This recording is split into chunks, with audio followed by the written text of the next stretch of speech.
January 26, 1945. A snow-covered field outside the village of Holtzwihr in the Alsace region of eastern France.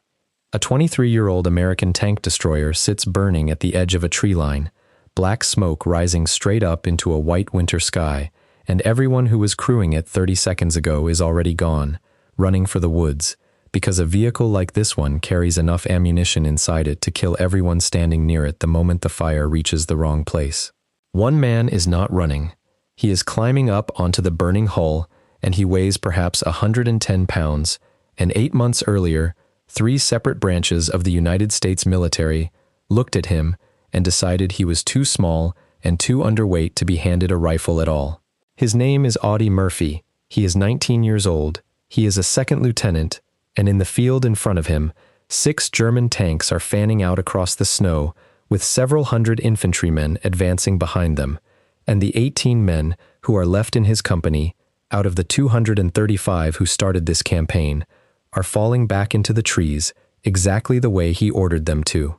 He picks up a field telephone in one hand, he swings the tank destroyer's 50 caliber machine gun around with the other, and he does not move from that spot for the next hour.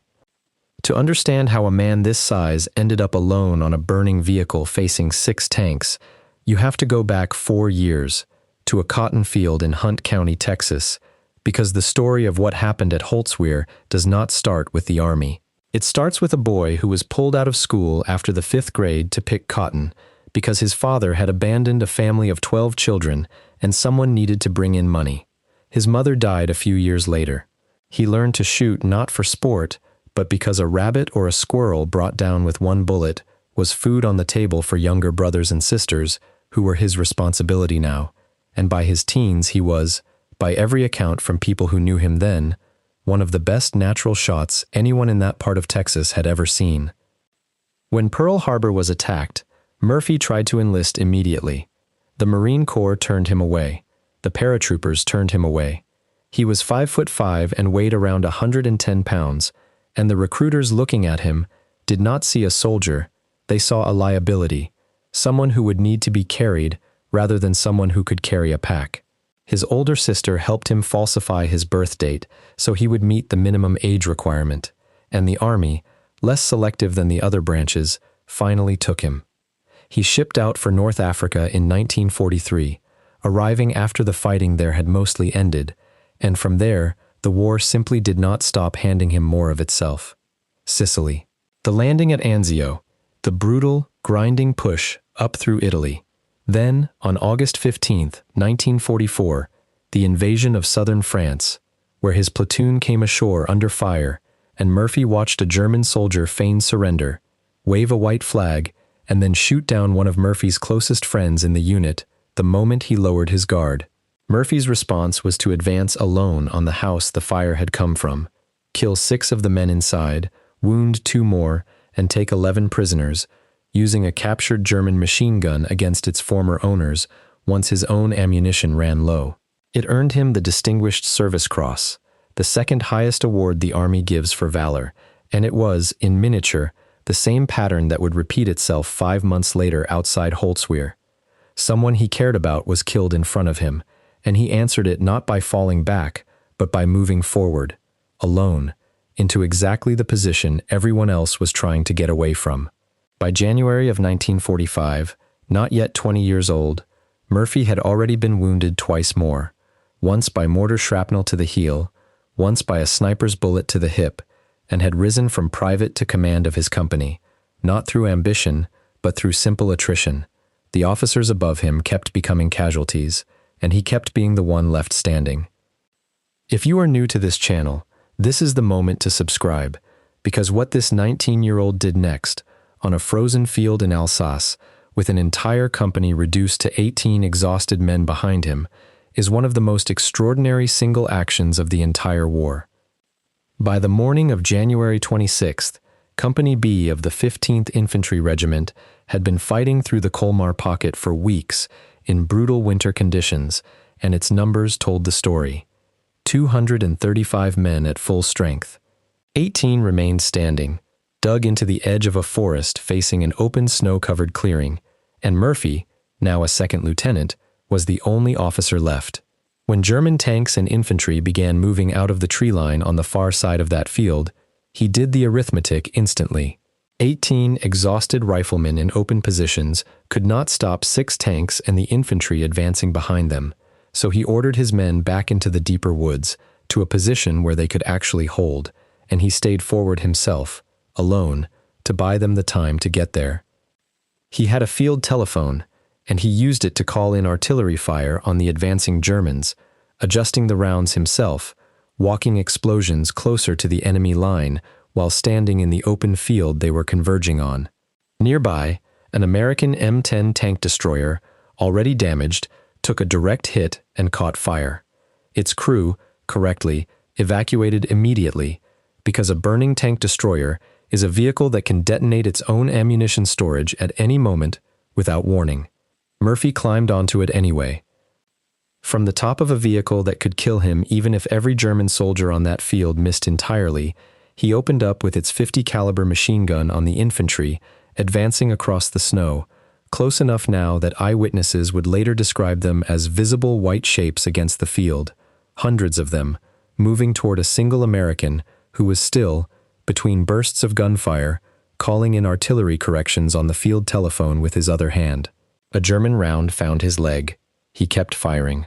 For close to an hour, alone, wounded, standing on top of a vehicle that his own army's crew had just abandoned as too dangerous to remain near, Audie Murphy held that field and killed or wounded an estimated 50 enemy soldiers, and the 6-tank advance and the infantry assault behind it stopped, stalled, and broke. Put yourself in the position of the German soldiers on the other side of that field. You are advancing in strength, 6 tanks and infantry in numbers, against a company you know has been ground down by weeks of fighting to almost nothing. And your attack is being stopped, is being methodically broken apart by artillery fire and machine gun fire, by what appears to be a single position on a burning wreck that should already be empty, should already be an abandoned, cooking hulk of metal that no rational person would still be occupying. The tank destroyer that Murphy fought from was not a fortified bunker. It was not reinforced. It was, from the German attacker's perspective, a vehicle already knocked out of the fight, already burning, already finished as a threat, and it kept firing at them anyway, for the better part of an hour, until an advance that should have overrun 18 exhausted men instead collapsed. When Murphy finally ran out of ammunition, he climbed down off the tank destroyer and, with a bullet wound in his leg that he had ignored for the better part of an hour, walked back to his own lines. He refused medical evacuation. Instead, he reorganized his surviving 18 men, called in reinforcements, and led the counterattack that retook the position his company had briefly given up that morning. Asked years later why he had done any of it, why a man barely out of his teens had chosen to stand alone against 6 tanks rather than fall back with his men, Murphy gave an answer with no embellishment in it at all. "They were killing my friends," he said, "and he had a rifle, and to him that was the entire explanation the moment required." There is a thesis buried in the fact that 3 branches of the American military looked at Audie Murphy in 1941 and rejected him on sight, and it is worth sitting with, because it says something true about how badly a society can misjudge where courage actually comes from. The recruiters who turned him away were not wrong about the facts in front of them. He really was 5'5". He really did weigh around 110 pounds. Every physical metric the military used to sort men into soldiers and non-soldiers said the same thing. This one does not qualify. And every one of those metrics turned out to be measuring the wrong thing entirely. What actually determined what happened on that field outside Holtzwihr was not upper body strength or height, or any of the categories a recruiting sergeant could measure with a tape and a scale. It was a boy who had already spent his childhood responsible for feeding younger siblings with a hunting rifle, who had already lost both parents by his teens, who had already been tested by exactly the kind of pressure that either produces someone who freezes or someone who does not, long before the army ever issued him a uniform. The war did not create whatever allowed Murphy to climb onto a burning vehicle and stay there for an hour. Texas, and poverty, and a childhood with no room in it for anyone else to solve his family's problems, had already built that. The Army just happened to be the first institution willing to hand it a weapon. On June 2, 1945, in a ceremony in France, Audie Murphy was presented with the Medal of Honor, the United States military's highest award for valor, at 19 years old. It was not close to his only decoration. By the time the paperwork on his service was finished, Murphy held the Medal of Honor, the Distinguished Service Cross, 2 Silver Stars, the Legion of Merit, 2 Bronze Stars with Valor Devices, 3 Purple Hearts, and more than 24 additional American decorations, alongside 5 separate honors from France and 1 from Belgium. He had received, by the time the war ended, essentially every valor award the United States Army had to give, several of them more than once, and became, officially and by any count anyone has ever run, the most decorated American combat soldier of the entire Second World War. He was 20 years old when the war in Europe ended, and he had already been fighting, almost without pause, for the better part of 2 years. The country did what countries do with young men who become famous this quickly. On July 16, 1945, Life magazine put him on its cover, under the words, "Most Decorated Soldier." The actor James Cagney saw that cover, and the story behind it, and reached out to bring the 20-year-old to Hollywood. Murphy, who had never acted in his life, and had spent his entire adult existence to that point, either picking cotton or fighting a war, was about to spend the next 20 years playing, over and over, in front of cameras, a version of the young man who had climbed onto that tank destroyer. Murphy's post-war life does not follow the shape of a story that ends cleanly at the ceremony. He acted in dozens of films through the 1950s and 60s, most famously starring as himself in a 1955 adaptation of his own memoir, playing out his own worst days on a studio set for an audience that mostly wanted a war hero, not a 19-year-old who had killed and watched friends die on a field in France. Privately, he struggled for the rest of his life with what soldiers of his era called battle fatigue and what would now be recognized immediately as post-traumatic stress disorder. He slept with a loaded pistol under his pillow. He developed a dependence on prescription sleeping pills, and when he recognized what the pills were doing to him, he locked himself in a hotel room and forced himself through the withdrawal without medical help, rather than stay dependent on them. His finances collapsed alongside his health. Murphy poured his film earnings into real estate, horse breeding, and increasingly reckless gambling, and in 1968, after a speculative Algerian oil investment collapsed during the Six-Day War and cost him close to $250,000, he was forced to declare bankruptcy while the IRS garnished what television residuals he had left. Even at the bottom of it, he turned down offers that would have solved his money problems overnight.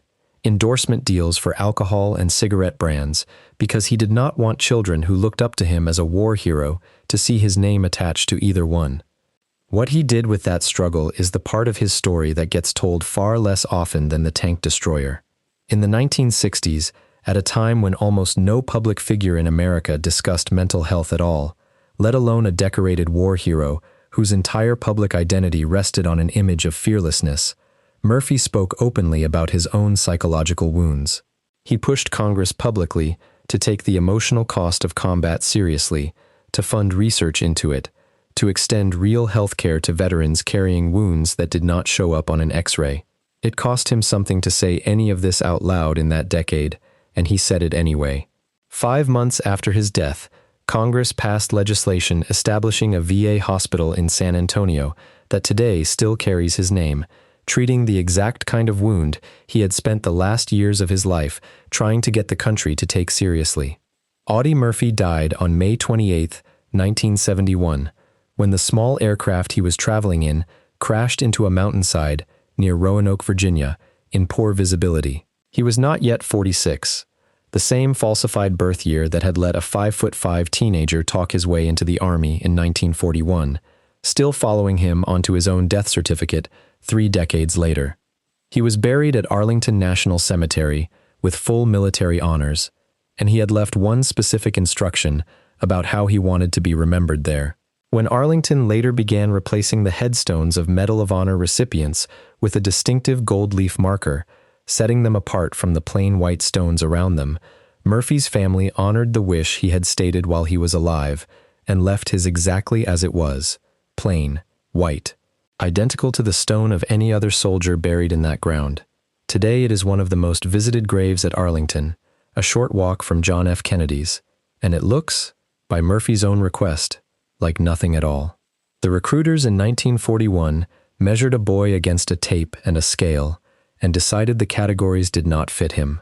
4 years later, on a burning vehicle in the snow outside a village most Americans have never heard of, he proved that the categories had never been measuring the right thing. Thank you for watching. If this story stayed with you, hit the like button. It genuinely helps this channel reach more people who care about stories like this one. Subscribe and turn on the bell so you catch the next one. I would love to know where you are watching from today, and if someone in your family served or lived through this war, tell me about them in the comments. Those stories deserve to be remembered too. Thank you, and I will see you in the next one.